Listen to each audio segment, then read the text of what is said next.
தமிழ் நீசபாசை, சமஸ்கிருதம் உயர்ந்ததுன்னு சொல்லக்கூடிய ஆரிய மனப்பான்மை எல்லார்ட்டையும் இருக்குது. அதுக்கு எதிராக தான் பேரறிஞர் அண்ணா ஆரிய மாயையை எழுதினார்.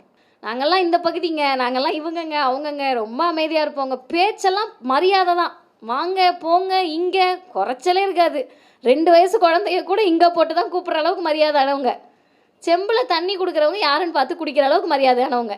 நம்மக்கிட்ட இனிக்க பேசுவாங்க, நம்ம வீட்டுக்கு கல்யாண மந்திரம் ஓத வருவாங்க, நம்ம வீட்டில் அடிக்கல் நாட்ட வருவாங்க, காது குத்த வருவாங்க, கருமாதிக்கு வருவாங்க. எல்லாம் வந்துட்டு நீ வேற நான் வேற, நான் அக்ரகாரத்தில் இருப்பேன் நீ சேரியில் இருக்கணும், நான் அக்ரகாரத்தில் இருப்பேன் நீ மேலே தெருவில் இருக்கணும். ஆனால் நம்ம ஆளுங்களுக்கு என்னென்னா, அவன் சேரியில் இருந்தாலும் நான் மேலே தெருவில் இருக்கேன்ல, ஒருத்தருக்கு கூட திரும்பி பார்த்து என்னை விட உயரமாக நீ அக்ரகாரத்தில் உட்காந்துருக்கேன்ற கேள்வி வரல. ஆண் பிள்ளைகள் எழுதுகிற போது ஆசையாக பார்க்குற பெற்றவங்க பொம்பளை பிள்ளை எழுதுச்சுனாலே எவனுக்கு கடிதம் எழுதிக்கிட்டு இருக்குன்னு தெரியலையே, யாருக்கு லவ் லெட்டர் எழுதுதுன்னு தெரியலையே அப்படின்னு பார்க்குற சமூகம். அந்த சமூகத்தில் ஒரு பொண்ணு எதை கேள்வி கேட்குறாங்கன்னா, அவங்க குடும்பத்தில் இருக்க ஜாதியையும் சேர்த்து கேள்வி கேட்கிறார். என் வீட்டில் ஜாதி இருந்தாலும் தப்பு தான், எங்கிட்ட ஜாதி இருந்தாலும் தப்பு தான்னு கேள்வி கேட்குறப்ப எதை பற்றிமா எழுதுனேன்னு கண்டிப்பாக கேட்டிருப்பாங்க. நான் அப்பா அம்மா என்ன படிச்சிருக்காங்கன்னு கேட்டேன். ஏன்னா இன்னுமே பிள்ளைங்க என்ன பண்ணுவோன்னா, மேக்ஸ் புக்குக்கு 100 ரூபா கொடுங்கன்னு கேட்டுட்டு கணக்கு புக்குக்கு 100 ரூபா கொடுங்கன்னு கேட்கும். அது கணக்கும் மேக்ஸும் ஒன்றும் ரெண்டும் ஒன்றுன்னு தெரியாத பெற்றோர்களை ஏமாற்றக்கூடிய பிள்ளைகளெல்லாம் நானே கண்ணால் பார்த்துருக்கேன்.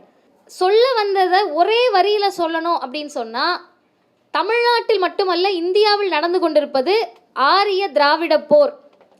நீங்கள் புண்ணுக்கு கையில் இருக்க புண்ணுக்கு கண்ணாடியோ இல்லை லைட்டாக ட்ரீட்மெண்ட் பார்த்து ஆயின்மெண்ட்லாம் போட முடியாது.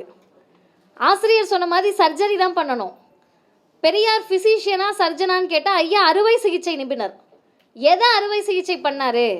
சமூகத்தில் இருக்கக்கூடிய புறையோடு இருக்கக்கூடிய ஜாதியை எப்படிங்க உடைக்கிறது? அம்பேத்கர் சொல்கிறாரு, இட் இஸ் நாட் எ வால், இது ஒரு செவுறு கிடையாது உடைக்கிறதுக்கு, இது மைக்கு கிடையாது, டேபிள் கிடையாது, சேர் கிடையாது, கேமரா கிடையாது, பிடிக்கலன்னு தூக்கி போட்டு உடைக்கிறதுக்கு. It is a state of mind, இது ஒரு மனநிலை. அந்த மனநிலையை உருவாக்குனது யாரு? அதை பற்றி பேசாமல் ஒழிச்சிட முடியுமா? தலைப்புலையே ரொம்ப அழகாக சொல்லியிருக்காங்க, இன்கொயரி. இங்கே இருக்கக்கூடிய வழக்கறிஞர்களுக்கு தெரியும், சட்டம் படிக்கக்கூடிய மாணவர்களுக்கு தெரியும். ஆர்டிகல் 51AH, இதை சட்டம் படித்தவங்க பேசுனீங்களோ இல்லையோ, தீக்காக்காரவங்க தான் ஊர் ஊராக பேசிக்கிட்டு இருக்கோம். ஆர்டிகல் 51AH என்ன சொல்லுதுன்னா, it shall be the duty of every citizen of India to promote scientific temper, humanism, spirit of inquiry and reform. இந்தியாவில் இருக்கக்கூடிய ஒரு குடிமக்களுக்கும் என்ன கடமைனா, அறிவியல் மனப்பான்மை வளர்க்கணும், மனிதநேயத்தை வளர்க்கணும், ஆராய்ச்சி மனப்பான்மை வளர்க்கணும், சீர்திருத்தத்தை வளர்க்கணும். இதை பல பேர் என்கொயரியோட கன்ஃபியூஸ் பண்ணிப்போம். இது என்கொயரி கிடையாது, இன்கொயரி, ஆராய்ச்சி, ஆய்வு. அது எதை பற்றிய ஆய்வு? சம்மந்தமே இல்லை. இப்போ நான் நின்றுட்டுருக்கேன், இங்கே இருக்க யாரோ ஒருத்தர், நீங்கள் 3 டிகிரி முடிச்சிருக்கலாம், PhD வாங்கியிருக்கலாம், பெரிய அறிவாளியாக இருக்கலாம், இந்த சமூகத்திலே நான் தான் பெரிய மிளகாய்ப்பொடி வீரராக கூட நீங்கள் இருக்கலாம். நீங்கள் யாராக இருந்தீங்கன்னா யங்ஸ்டர்ஸ்க்கு புரியும். நீங்கள் யாராக இருந்தாலும் சரி, எழுந்து நின்று மதியம் என்ன ஜாதினா கண்டுபிடிச்சிட முடியுமா? 1 கோடி பரிசு. எப்படி கண்டுபிடிப்பீங்க? இனியா யாருன்னு கண்டுபிடிச்சிருவீங்களா? இங்கே ஆப்போசிட்டில் உட்காந்துருக்கவங்க அவங்க யாருன்னு தெரியாமல், உங்கள் சொந்தக்காரவங்க பக்கத்து ஊருக்காரவங்கன்னா என்ன எந்த ஊருன்னு கேட்டு கண்டுபிடிச்சிருப்பீங்க. அவ்வளோ அறிவார்ந்த சமூகம் நம்ம சமூகம். அதை விட்டுருங்க, தெரியாத ஒரு நபரை ஜாதி அடையாளப்படுத்த முடியுமா? முடியாது. அப்படி கண்ணால் பார்த்து கண்டுபிடிக்க முடியாத, அறிவியல் ரீதியாக எந்த விதமான மூலதனமும் இல்லாத ஏதோ ஒன்றை பிடிச்சிக்கிட்டு ஜாதின்ற மனநிலையில் இருக்கீங்களே, எல்லாத்தையும் சொல்லிட்டு கடைசியெலாம் நாமெல்லாம் இந்தியர்னு ஜனகணமனை போட்டோன்னே ஜெய்ஹிந்த் அடிக்கிறீங்களேப்பான்னு கேள்வி கேட்டிருக்காங்க. வேறு ஒன்றும் கிடையாது. அதானே இனியா, எப்படிப்பா இப்படி இருக்கீங்க, எனக்கு புரியலை அப்படின்றாங்க. அதுக்கு அவங்க அழகான ஒரு வார்த்தையை காயின் பண்ணியிருக்காங்க. பக்கம் 204, India is not a monolith. மோனோலித்னா இந்த ஆர்கியாலஜி படிக்கக்கூடியவங்க, வரலாற்று பின்புலத்தில் வந்தவங்களுக்கு தெரியும், ஒரே பாறையில் செதுக்கப்பட்ட சிற்பங்களை தான் மோனோலித்னு சொல்லுவோம். India is not a Monolith. இது எப்படி சொல்லிட்டாங்கன்னா, வேற்றுமையில் ஒற்றுமைன்ட்டாங்க. வேற்றுமையாக தான் இருக்க, நீ ஒத்துமையாலாம் ஒரு காலத்தில் இருந்தது கிடையாது. எங்கே ஒற்றுமையாக இருந்தீங்கன்ற கேள்வியை இனியா முன்வைக்கிறார். அதை என்ன வார்த்தையில் சொல்கிறாங்கன்னா, it was never meant to be and the truth is it never has been. We are a land born from contradictions and co existence. நம்மலாம் வேறு தான், ஒன்றும் பண்ண முடியாது, வாழ்ந்துடலாம். யூனியன் கவர்மெண்ட்டை பிடிக்கலையா, பிரதமர் பாடாப்படுத்துகிறாரா, பிச்சுக்கிட்டா போக முடியும், இருந்து தானே ஆகணும், இருந்துக்கலாம் அப்படின்னு கான்ட்ராடிக்ஷன்ஸ் இருந்தாலும் கோ எக்ஸிஸ்டன்ஸ் இருக்குது. இந்த இடத்தில்தான் இனியா கேட்கக்கூடிய அந்த கேள்விக்கு மட்டும் நீங்கள் சிந்தித்து பதிலளியுங்கள் என்று சொல்லி நான் முடிக்கிறேன்.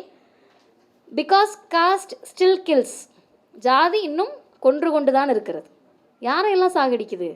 ஏற்ற வீட்டுக்காரன், பக்கத்து வீட்டுக்காரன், பின்னாடி வீட்டுக்காரன் மட்டும் இல்லை, சொந்த பிள்ளைய சாகடிச்சுக்கிட்டு இருக்கு. சொந்த பிள்ளை காதலித்த உடனே சாகடிக்கிறாங்க. இதில் வந்து சாஃப்டாக கொள்றீங்களா ஹார்ஷாக கொள்றீங்களான்றது தான் ஊருக்கு ஊர் வித்தியாசம், மாவட்டத்துக்கு மாவட்டம் வித்தியாசம், ஜாதிக்கு ஜாதி வித்தியாசம். என்கிட்ட நான் போன வாரம் சேலத்தில் தாமுயசாவனுடைய நிகழ்ச்சிக்கு போய் பேசினேன். பொது மேடையிலே நான் கேட்டேன், நாங்கள்லாம் இந்த பகுதிங்க, நாங்கள்லாம் இவங்கங்க அவங்கங்க, ரொம்ப அமைதியாக இருப்போங்க, பேச்செல்லாம் மரியாதை தான், வாங்க போங்க, இங்கே குறைச்சலே இருக்காது. 2 வயசு குழந்தைய கூட இங்கே போட்டு தான் கூப்பிட்ற அளவுக்கு மரியாதையானவங்க. செம்பில் தண்ணி கொடுக்குறவங்க யாருன்னு பார்த்து குடிக்கிற அளவுக்கு மரியாதையானவங்க.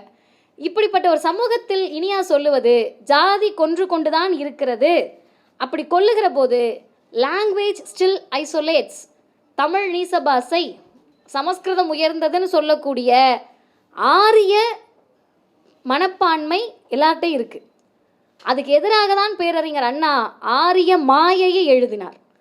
ஆரிய மாயை எழுதிட்டு அண்ணா சொன்னது அதில் முதல் விஷயமே என்னென்னா, பேச நான் இரண்டுடையாய் போற்றி. ஆரியருடைய அந்த விஷயம் எப்படி இருக்கும்? நம்மக்கிட்ட இனிக்க பேசுவாங்க, நம்ம வீட்டுக்கு கல்யாண மந்திரம் ஓத வருவாங்க, நம்ம வீட்டில் அடிக்கல் நாட்ட வருவாங்க, காது குத்த வருவாங்க, கருமாதிக்கு வருவாங்க. எல்லாம் வந்துட்டு நீ வேற நான் வேற, நான் அக்ரகாரத்தில் இருப்பேன் நீ சேரியில் இருக்கணும், நான் அக்ரகாரத்தில் இருப்பேன் நீ மேலே தெருவில் இருக்கணும்.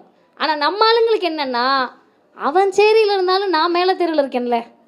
ஒருத்தருக்கு கூட திரும்பி பார்த்து என்னை விட உயரமாக நீ அக்ரகாரத்தில் உட்காந்துருக்கேன்ற கேள்வி வரல. அந்த கேள்வியை கேட்டது அறிவுலக பேராசான் தந்தை பெரியாரும் புரட்சியாளர் அம்பேத்கரும் தான். அதை சட்ட வடிவமாக கொண்டு வந்து எந்த வழியிலெல்லாம் சமத்துவத்தை பேச முடியுமோ, திராவிடத்தை பேச முடியுமோ, ஆரிய எதிர்ப்பை சட்டமாக்க முடியுமோ, அது அனைத்தையும் செய்தது பேரறிஞர் அண்ணாவும் முத்தமிழறிஞர் டாக்டர் கலைஞர் அவர்களும்.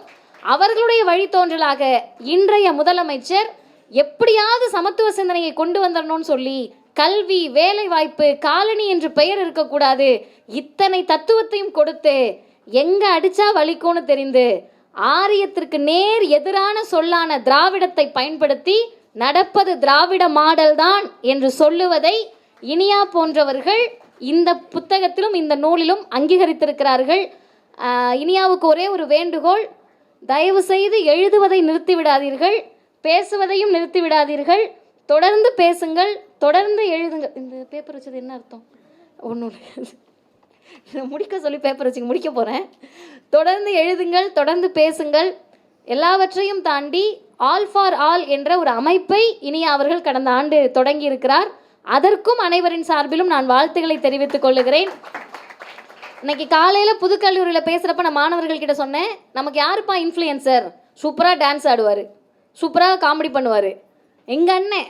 நாங்கள் போனோம்னா எங்கள் அண்ணனை பார்த்து கத்துவோம். அவங்க தான் இன்றைக்கி இன்ஃப்ளூயன்சர்ஸாக நாட்டை ஆளுவதற்கு வரக்கூடிய நேரத்தில் சமத்துவத்தை பேசக்கூடியவர்கள் தான் எங்கள் தலைவர்களாக இருக்க முடியும் என்பதை உரக்க சொல்லக்கூடிய இனியா போன்ற சகோதரிகள், வாருங்கள், எழுதுங்கள், பேசுங்கள், சேர்ந்து பயணிப்போம். நன்றி, வணக்கம்.